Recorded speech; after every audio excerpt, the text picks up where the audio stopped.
পুরো এলাকার পরতে পরতে হাজারো শতবর্ষী গাছের সমারোহ, যা জায়গাটিকে ছায়া সুশীতল করে রেখেছে।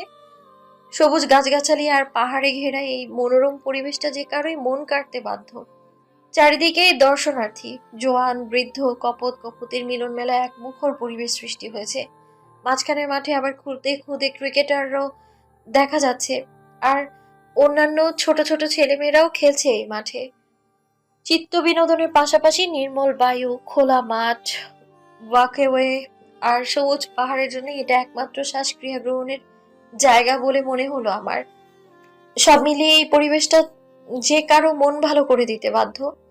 মিম ঝাল ঝাল 2 প্লেট ফুচকা নিয়ে সামনে আরেকটা গাছের নিচে বসলো, সাথে আমিও গেলাম। আমার দিকে 1 প্লেট বাড়িয়ে দিল। আসলে জায়গাটা অনেক সুন্দর, মনে হচ্ছে এটা প্রকৃতির কোনো রাজ্য। অনেক সুন্দর। জানিস, ঢাকা যাওয়ার আগে আমি এখানে সব সময় আসতাম। মন খারাপ হলে চলে আসতাম। এটা আমার মন ভালো করার হলো ট্রিক। একা একা বসে প্রকৃতি দেখতাম। তোকে আরও একটা জায়গা দেখানোর আছে, যে জায়গা সবার প্রিয়। সন্ধ্যার দিকে ওই জায়গা খুব বেশি ভালো লাগে। যাওয়ার সময় একটু ওই দিকে যাব। ফুচকা মুখে পড়তে পড়তে বলল মিম। আসার সময় জায়গাটাতে আরেকটা জায়গাটাতে নামলো মিম। এই জায়গাটাও অনেক সুন্দর, প্রায় জায়গাতেই মনে হলো প্রকৃতির ছোঁয়া। মিম গিয়ে রেলিং এ পা দুলিয়ে বসে পড়লো, সাথে আমাকেও ডাকলো। আমিও গিয়ে বসলাম। জানিস মুন, আমার মন ভালো করার আরেকটা জায়গা হচ্ছে এটা। এখানে রেলিংয়ে বসে পা ঝুলিয়ে বসে থাকার মজাই আলাদা। সন্ধ্যায় কিংবা বিকেলের নেভারটা আরও বেশি জোস। যেমনটা এখন, চুপচাপ বসে সামনের দিকে তাকিয়ে থাকা আসলে কত সুন্দর অনুভূতি। আমিও মুচকি হাসি দিয়ে সামনের দিকে তাকালাম। বুঝতে পারছি না চট্টগ্রাম সুন্দর নাকি এই জায়গাগুলো সুন্দর।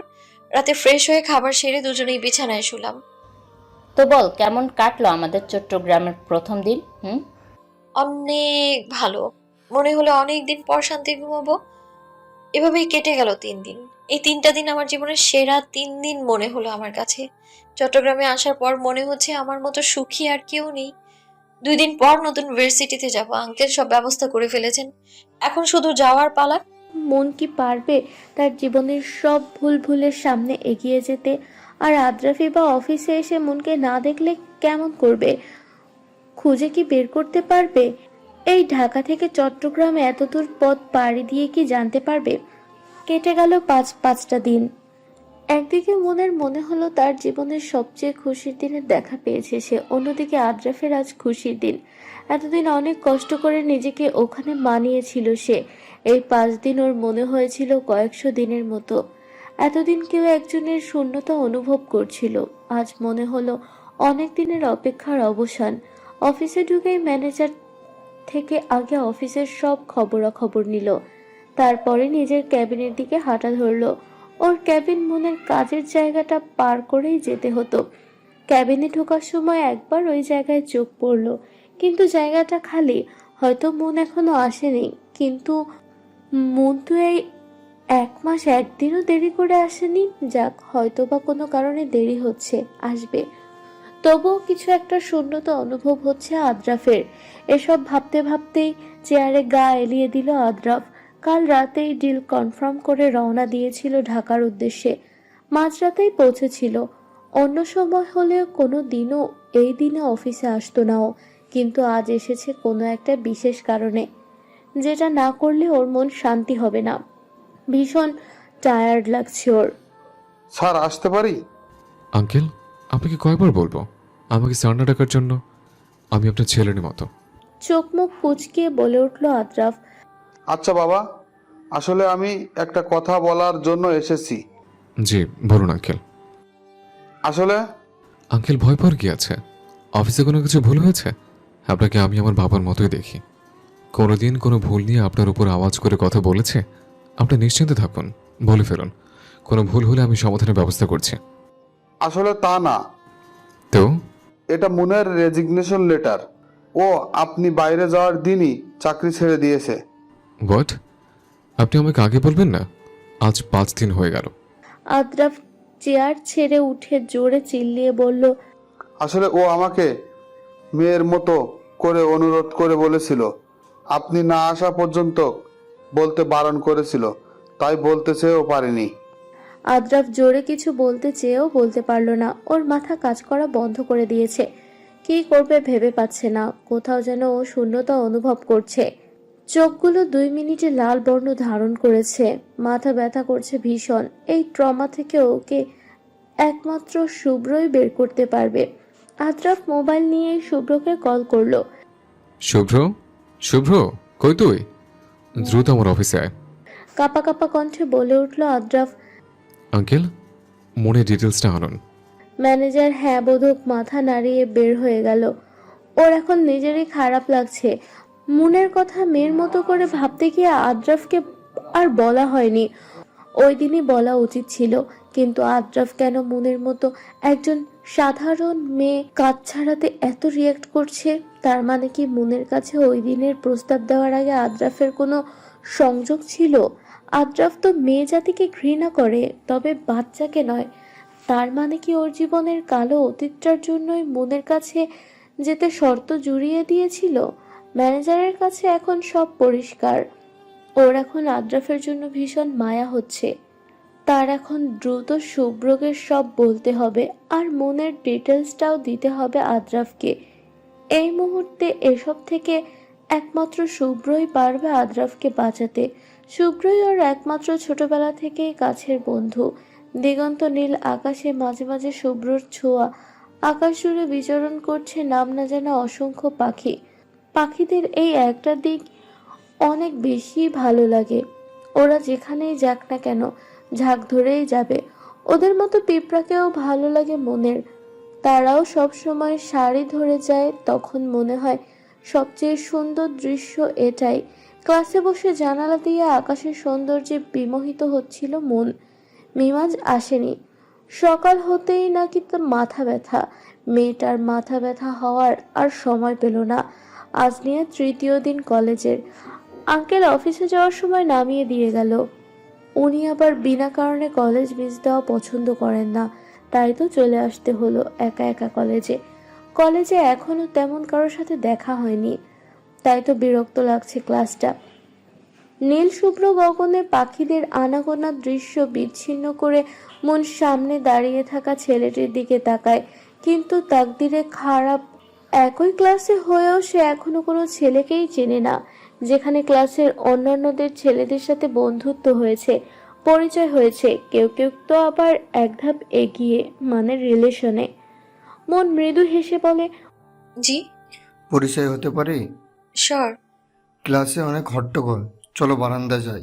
মনের ইচ্ছা করছিল না উঠতে, তবুও এভাবে কাউকে ফিরিয়ে দেওয়া যায় না, তাই অগত্যা উঠতে হলো। আমি দিমান বড়ুয়া, আর তুমি? মেহরাফ মন। আনকমন নাম, কিন্তু সুন্দর। আপনার নামও সুন্দর। আমরা তো সেম ক্লাস, আপনি না বলে তুই বললে ভালো হয়। মন হেসে বলল।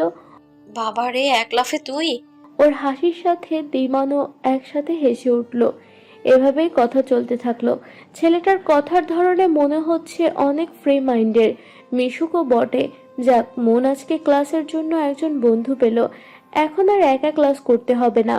শুভ্র অফিসে ঢুকতেই ম্যানেজার শুরু থেকেই সব বলল আদ্রাফের ক্যাবিনে আসতে আসতে। শুভ্র আগেই এমন কিছু আন্দাজ করেছিল। আদ্রাফ মেয়েটাকে ভালোবাসে, কিন্তু স্বীকার করছিল না। কিন্তু তাই বলে মেয়েটাকে এমন প্রস্তাব দেওয়া কিছুতেই উচিত হয়নি আদ্রাফের। এই মেয়ের জায়গায় যে কোনো কেউই থাকলে রেগে যেত। আর সেই জায়গায় মেয়েটি শুধু চাকরিটা ছেড়েছে। যাক, এখন এসব ভাবার টাইম নয়। শুভ্র আদ্রাফের ক্যাবিনের দরজা খুলেই দেখলো আদ্রাফ চেয়ারে গা এলিয়ে চোখ বন্ধ করে আছে। আদ্রাফ, শুভ্র ডাক দিল। আদ্রাফ চোখ খুলেই সামনে তাকাতেই শুভ্র থমকে গেল। আদ্রাফের চোখগুলো লাল বর্ণ ধারণ করেছে। আদ্রাফ শুভ্রকে দেখেই উঠে এলো চেয়ার ছেড়ে। শুভ্রকে বলল, খুব দ্রুতই মনের হোস্টেলে যেতে হবে, মনকে বোঝাতে হবে। আচ্ছা আমি যাচ্ছি হোস্টেলে। ওখানে গিয়েই মুনকে হোস্টেলে পাবো। আমি গাড়ি করে ওকে বুঝিয়ে নিয়ে আসবো তোর সাথে কথা বলার জন্য। শুভ্র বলল। না, তোর সাথে আমিও যাব। আদ্রাফ বলল। শুভ্র আদ্রাফের দিকে এক পলক তাকিয়ে হ্যাঁ বোধক মাথা নেড়ে বেরিয়ে গেল। ওর এখনো বিশ্বাস হচ্ছে না আদ্রাফের মতো একটা ছেলে একটা সাধারণ মেয়ের চাকরি ছেড়ে দেওয়াতে কেন এত রিয়াক্ট করবে। শুভ্র এসব ভাবতে ভাবতেই আদ্রাফের গাড়ির পাশে গিয়ে দাঁড়ালো। আদ্রাফ ড্রাইভিং সিটে উঠতেই শুভ্র ওর পাশের সিটে উঠে পড়ল। গাড়ি এসেই মুনের হোস্টেলের সামনে দাঁড়ালো। শুভ্র ঠিকঠাক দেখে বলল, হ্যাঁ এটাই। তুই কি হোস্টেলের মালিকানের সাথে কথা বলে আয়, আমি এখানে আছি। 2 মিনিট পর শুভ্র গাড়ির সামনে এসেই হাঁপাতে লাগলো। তা দেখেই আদ্রাফ গাড়ি থেকে বেরিয়ে এলো। আদ্রাফ, মুন আর ওর রুমমেট 5 দিন আগে হোস্টেল ছেড়ে দিয়েছে। কে? কাপা কাপা কণ্ঠে বলে উঠল আদ্রাফ। শুভ্র মাথা নিচু করে ফেললো। আদ্রাফের মাথা কাজ করা বন্ধ করে দিয়েছে। কি করবে ও ভেবে পাচ্ছে না। তুই চিন্তা করিস না আদ্রাফ, আমরা ঠিকই খোঁজ পাবো মুনের। শুভ্রর কথায় কিছুটা হলেও শান্ত হলো আদ্রাফ। তার এই ভাই সমান বন্ধুটি ঠিকই খোঁজ নেবে মুনের। আচ্ছা, মুনের জন্য আদ্রাফের এমন পুড়ছে কেন? ও তো নারী জাতিকে ঘৃণা করে। এর উত্তর আদ্রাফের নিজের কাছেও নেই। সেই দিন পুরোটা দিন শুভ্র মুনের খোঁজের চেষ্টা করলো। এর পরের 2টো দিনই মুনের স্কুল কলেজ সব জায়গাতেই গিয়ে দেখলো, কিন্তু কেউই মুনের খোঁজ নিতে পারলো না। আর এদিকে আদ্রাফের বেহাল অবস্থা। 2 দিন পরেই শুভ্র আদ্রাফের বাসায় এসে দেখলো আদ্রাফ রুমেরই মেঝেতে বসে 2 হাঁটুর ওপরে হাত দিয়ে দ আকারে বসে মাথা গুজে রেখেছে। এই 2 দিনে অফিসেও যায়নি। কেমন যেন আগোছালো হয়ে গিয়েছে। শুভ্রর এখনো বিশ্বাস করতে কষ্ট হয় এটা আদ্রাফ তো। শুভ্রকে মাথা নিচু করা অবস্থায় দেখে আদ্রাফ মাথা তুলে মৃদু হেসে বলল, পাসনি তাই না? শুভ্র মাথা উপরে তুলে প্রিয় বন্ধুকে দেখেই আবার মাথা নিচু করে ফেলল। আজ এই বন্ধুটার জন্য কিছু করতে ইচ্ছে করছে ভীষণভাবে, কিন্তু কি করবে ও? যে নিজ থেকে হারিয়ে যায় তাকে চাইলে আর খুঁজে পাওয়া যায় না। আদ্রাফ মৃদু হাসির সহিত বলে উঠল, ভীষণ আগোছালো লাগছে তাকে। চোখ লাল, চোখের নিচে ডার্ক সার্কেল। আজ বুঝতে পারছে মনোর মনের কোন জায়গাতে ছিল। এখন শুধু আফসোস ছাড়া আর কিছুর উপায় নেই। মেয়েটা তো ওর এই জীবনটা নিয়ে সুখী ছিল, কেন সেখানে আমি গিয়ে তার জীবনের মোড়টাই ঘুরিয়ে দিলাম। মনের খোঁজও কিভাবে পাবে? এই এত বড় শহরে কোথায় খুঁজবে ও মনকে? তাহলে কি সত্যিই মন ওকে ফেলে চলে গেল? মন চলে গিয়েছে, এটা ভাবতেই বুকটা মুচড়ে উঠল। কোথাও যেন একটা শূন্যতা অনুভব হচ্ছে। আদ্রাফ কি মনকে আর কোনোদিন দেখবে না? না, এটা কি ভাবছে সে? অবশ্যই দেখবে সে মনকে, খোঁজ বের করবেই। সন্ধ্যার দিক পড়তে বসেছে মন। পড়ার টেবিলটা জানালার সাথে, জানালা বন্ধ করাই ছিল। কি মনে করে যেন জানালাটা খুলে দেয় মন। সঙ্গে সঙ্গে শাঁসা করে বাতাস প্রবেশ করে ঘরের, সারা শরীরে কম্পন তুলে দেয়। এমনিতেই ঠান্ডা পড়ছে খুব, আবার জানালা খুলে দিয়েই বাতাসও যোগ হয়েছে। তবুও মনের মন্দ লাগছে না। জানালা দিয়ে আকাশের দিকে তাকিয়ে দেখে মৃদু স্বচ্ছ আকাশ। তারাদের মেলা আজ নেই, তবে ঘোলা চাঁদ দেখা যাচ্ছে। সম্ভবত হালকা কুয়াশার জন্য চাঁদটাকে ঘোলা মনে হচ্ছে। মনোযোগ সহকারে প্রকৃতিকে দেখে উপলব্ধি করছে মন। পাশেই মিম শুয়ে আগরে ঘুমাচ্ছে। এখন থেকেই ফাঁকিবাজি শুরু ওর। মিম থেকে চোখ সরিয়ে আবারও আকাশের দিকে মনোযোগ দিল মন। মুহূর্তেই একরাশ বিষণ্ণতা এসে ঘিরে ধরল। আগের জীবনের কথা মনে পড়ে যায়। আজ থেকে 2 মাস আগেও জীবনটা এক অন্যরকম ছিল। আদ্রাফের কথা মনে পড়ে গেল হঠাৎ। হয়তোবা মনকে না পেয়ে আর এক মেয়েকে প্রস্তাবটা দিয়েছে এতদিনে। কোনোদিন মন ভাবেও নি আদ্রাফ এমন চট্টগ্রামের জীবন বন্ধ কাটছে না। তবুও কিছু তিক্ত স্মৃতির কথা মনে পড়ে যায়। আজ ঢাকায় থাকলে তার জীবনটা কেমন হতো?